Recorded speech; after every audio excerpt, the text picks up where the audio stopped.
Well, my crane friend is getting ready to move, and my trailer is way over there, but because I have the booster hooked up, so I still have my truck over here.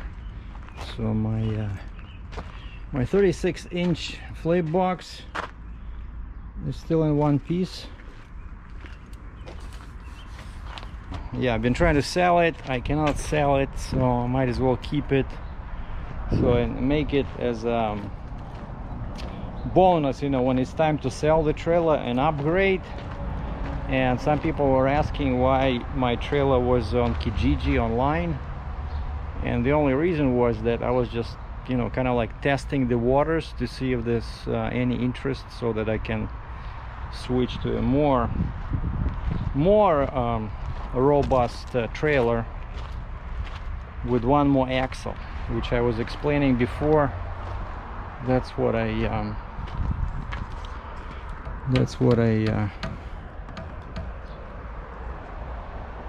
need for to reach that 120,000 pound potential of the trailer.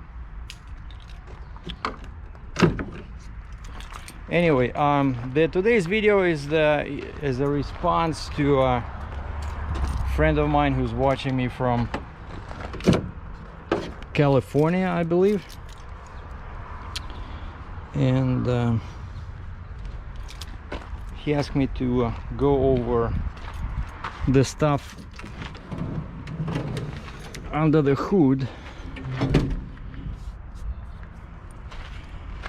And so of course this is a Cummins X15, and the magic word is performance series. I did not do much here, so mostly I try to stick to you know, and before I got this truck, right, I was not this is my first truck with a Cummins engine. I was not familiar with Cummins, so I did not know that Fleet Guard is actually the product of Cummins, and so I thought it was like a third-party product. And so whenever possible I tried to use PACCAR, like filters and stuff like that. I thought that those were superior, and then with time I realized that PACCAR was actually worse, because first off, this is the weak spot of this engine, the water separator. And what I know now is that DEFCO water separator is a better design, where you can actually see if you have water, and I believe it's like upside down, like whereas this one actually upside down, DEFCO is the other way. And so if I was buying this again, I would definitely go with DEFCO assembly here. And this also, this truck, for some reason, when it came from the factory, it came with the wrong filter, and you can see that filter inside. It came with a super restrictive, very small micron size filter, and it was not designed for biodiesel. And that's what you get when you go into US, right? Like in Canada it's not that widespread, but in the States pretty much all fuel is biodiesel. And so that filter was getting plugged in all the time, and I started having issues like every 5,000 miles.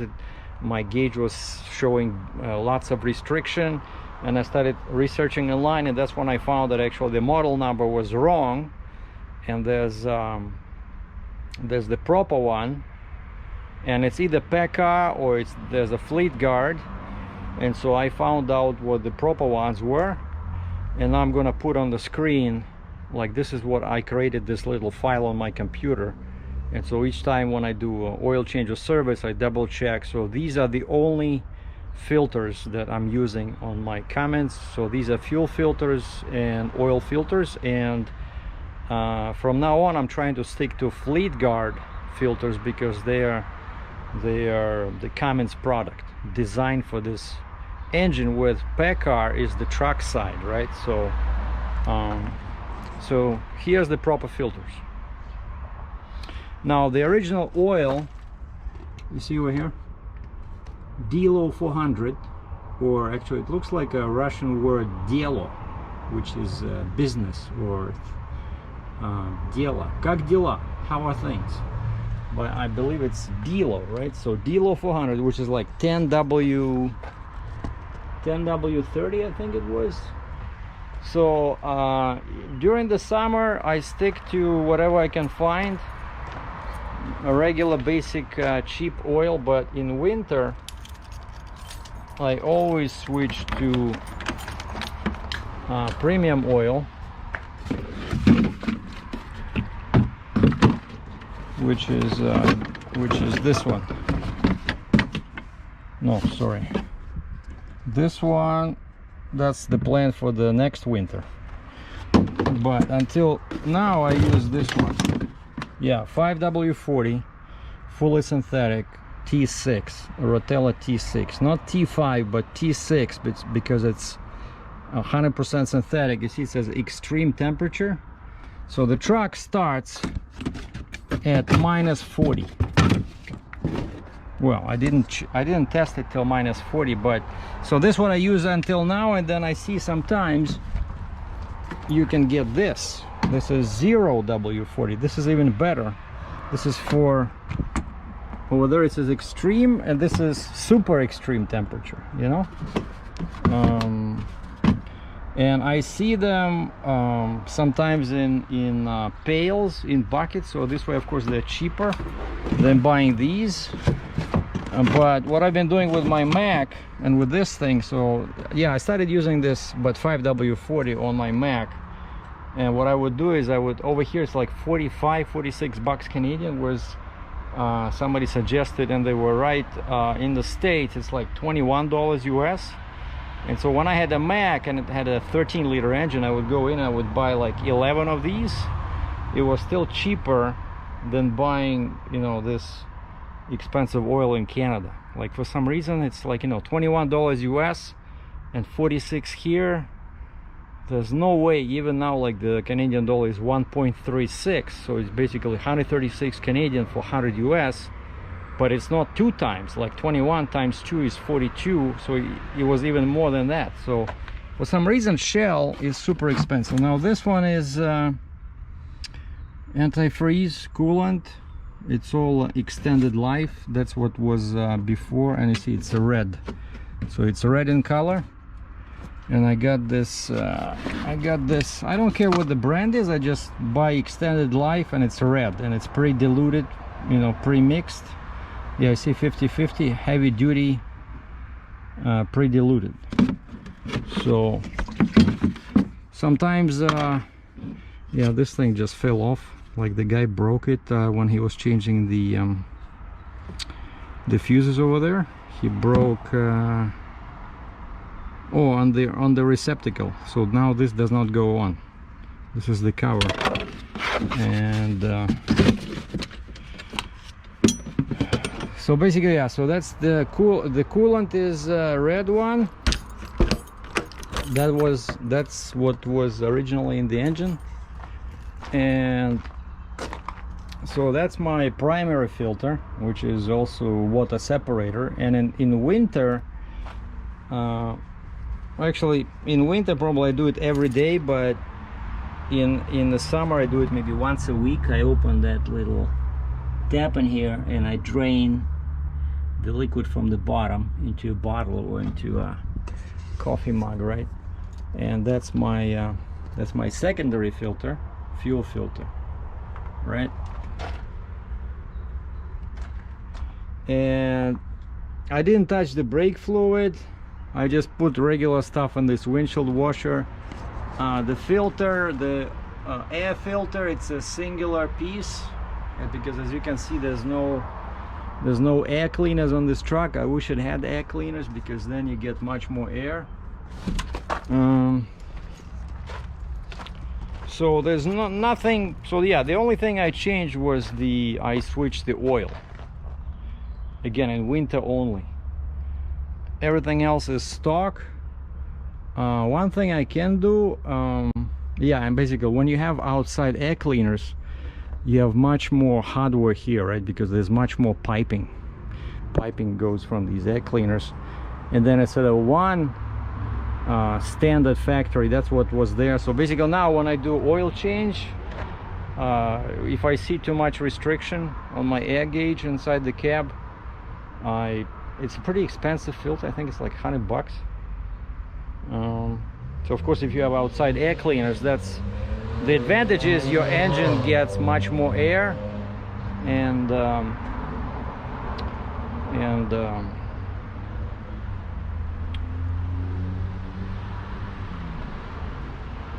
it's better for probably for, you know, keeping the engine cool when it's hot outside. But the disadvantage is the cost, because now you have 2 filters instead of 1. But I definitely want this on my next truck. Also, yeah, the only thing I changed was the oil, which I switched to the synthetic in winter. And one more thing I want to do is, once I get, because I'm still in Canada, I cannot find a good load. I don't want to do cheap stuff, and you have to do that to close the hood. I don't want to do cheap stuff, and so I'm waiting for a good load, talking to brokers. But once I get to closer to or inside US, I want to buy that Cummins tuner. It's about $1,000 US, and that's one basically you hook up to the port, you know, inside the cab, and you download or upload the tune,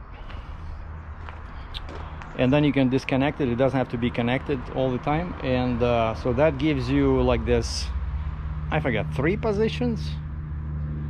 Basically you can get like 3 tunes: performance, economy, and then performance/economy. And that gives you, you know, so much extra torque and extra horsepower. So that would be my next upgrade. So for now, pretty much everything is stock, right? Because I think on my previous, on the International, I tried to do I tried to run with what did I do? I changed the exhaust. Yeah, on the International I changed the exhaust from vertical to horizontal, and like no mufflers, and then I added Flowmaster. Actually makes like a 5-inch muffler. It was working pretty good. And I tuned the engine, the Caterpillar. Back then you can do dyno tuning at a Caterpillar dealer. Nobody offers this nowadays for this engine. I don't think any dealer even has a dynamometer, this dyno thing. But yeah, with Cat it was great. You give them $800 Canadian. They take the truck for 8 hours, and then they change all the curves, you know, the torque, the horsepower. It was really tuning, like they tune a sports car. And I remember the guy says, so what do you want me to do? I said, give me maximum torque at lowest RPM. And so he gave me like 2050 torque at 1400 RPM. You know, was before it was much weaker. And so I remember when he showed me the printout, when I got the truck, it felt totally different. It was much stronger, much more powerful, not so for speed, but for performance and pulling loads, you know, up the mountain. That's what I'd love to have on this one. So yeah, the tuner would definitely help. And so yeah, the next truck, I'll have to go with 4 tires here, because I don't get enough. I don't get 20,000 pounds on this axle because of the super singles. Like in Ontario, you only get 10 kilos or 22 pounds per 1 millimeter of the tire width, and this is 425. So 2 tires 425 millimeter width each is not enough to get 20,000 pounds here in Ontario and in some other places like Quebec, for example. So you need 4 tires like these ones, 11R or 275, you know, and then just probably make the wheelbase just 10 inches longer. Instead of 254, 11. instead of 254, make it 265, and maybe go with a W900 as my last retirement truck. So we'll see. For now, the main object is to the main purpose is to find a load and get moving.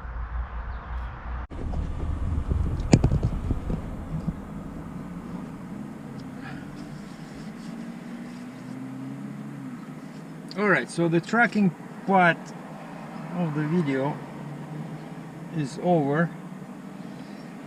So what's gonna follow is driving, POV driving in my Challenger 392 485 horsepower.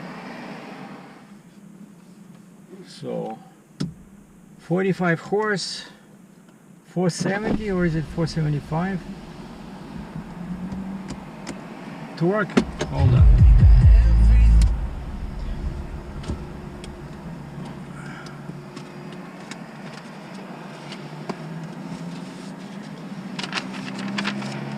I still have the original window sticker.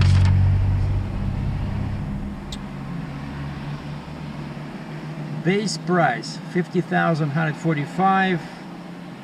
Price with options 57,825. Oh wow, check this out. I got 5-year, 100,000 kilometers, 0 deductible powertrain limited warranty. So that's why I have not installed the supercharger until now. That's why. Anyway, so now we're gonna go to a hotel, and the deal I found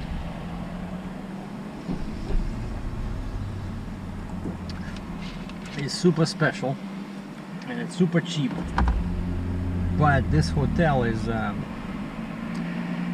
in Waterloo, Ontario, which is 28 kilometers away, and so we are in for some nice driving, and I always get excited when I can drive this car on a freeway.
the north side town in this Tri-City area.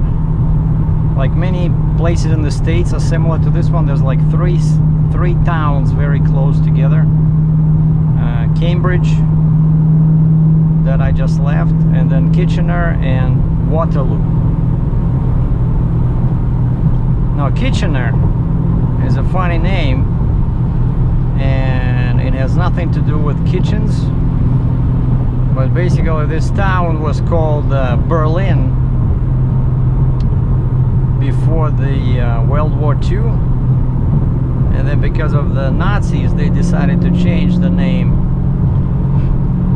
to something less sinister. And I believe there was a British general with a funny last name, Kitchener, and so they decided to adopt that name as the town name. In 3 kilometers, take the Northfield Drive West exit.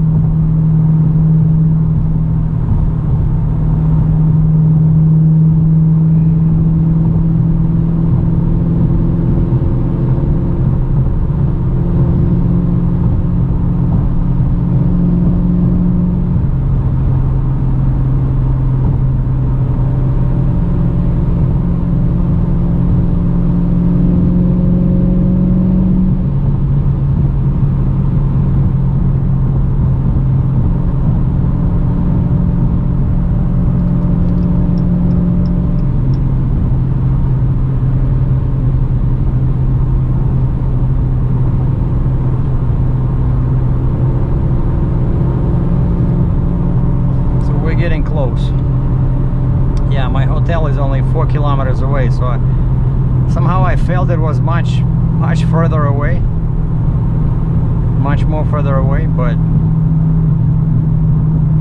this car, In 800 meters, take the Northfield Drive West exit.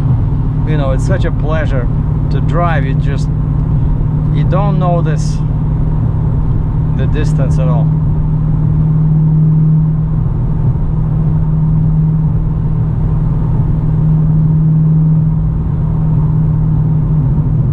Take the Northfield Drive West exit.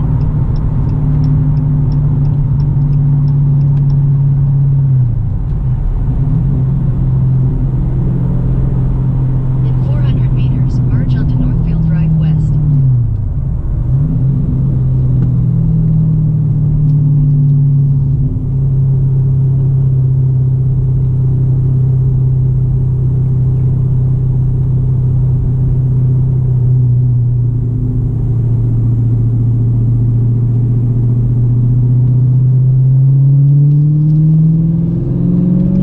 Continue on Northfield Drive West for 800 meters.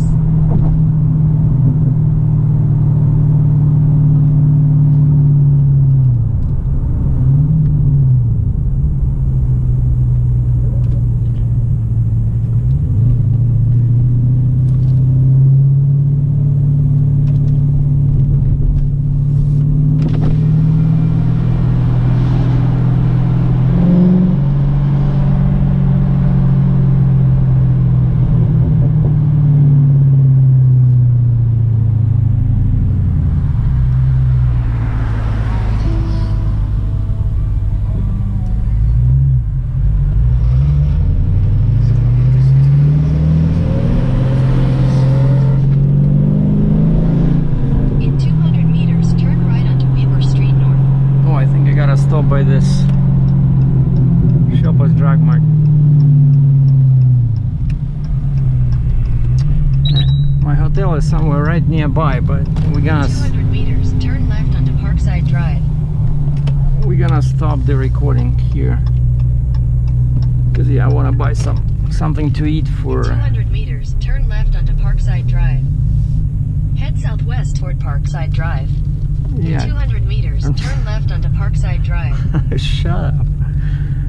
So anyway, so yeah, this is pretty much, yeah, my hotel is 1 mile, 1.6 kilometers. this is a good area. It's all brand new. Like this Waterloo is growing. This is like the fastest growing town, one of the fastest growing towns in Ontario. I don't know why. It's so far away from 401, from the freeway, but I guess people like to be close to nature, because it's, you know, see, like, it's lots of fresh air, it's modern, you know, there's big spaces everywhere. And over here I see there's Starbucks over here, there's Burrito Pizza, State and Main. We have a bunch of these in this area, like the restaurant. And then Sobeys over there, a big grocery store, but for some reason it's closed. I don't know. So that's it. So thanks for watching. I hope you enjoyed it. Stay tuned. I'll post an update once I find a load. Ciao.